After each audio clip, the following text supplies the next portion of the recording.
ProWeldin Jussi, terve. Seuraavaksi katsotaan ProWeld Kobottiasemalla, miten tehdään sillotusohjelma. Eli meillä on valittuna sillotus päälle.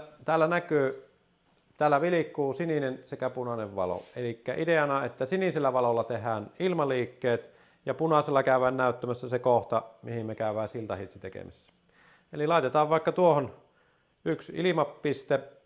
Ohjelma sisältää lähestymispisteen juuri ennen pistettä ja sitten pisteen jälkeen. Eli tähän väliin meidän ei tarvitse tehdä mitään, käydään suoraan näyttämässä tonne paikka, mihin me laitetaan siltahitsi, kuitataan se punaisesta tonne.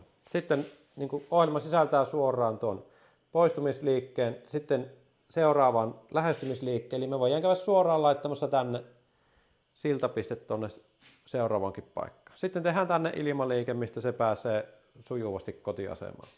Eli nyt meillä on sillotus valmis. Voidaan ajaa tuossa, pistetään ohjelma päälle. Se käy täältä meidän ohjelmoiman ilmaliikkeen kautta, tekee tuohon lähestymisen, käy tekemässä heftauksen. Heftauksen aika me voidaan säätää tuolta sekunteina.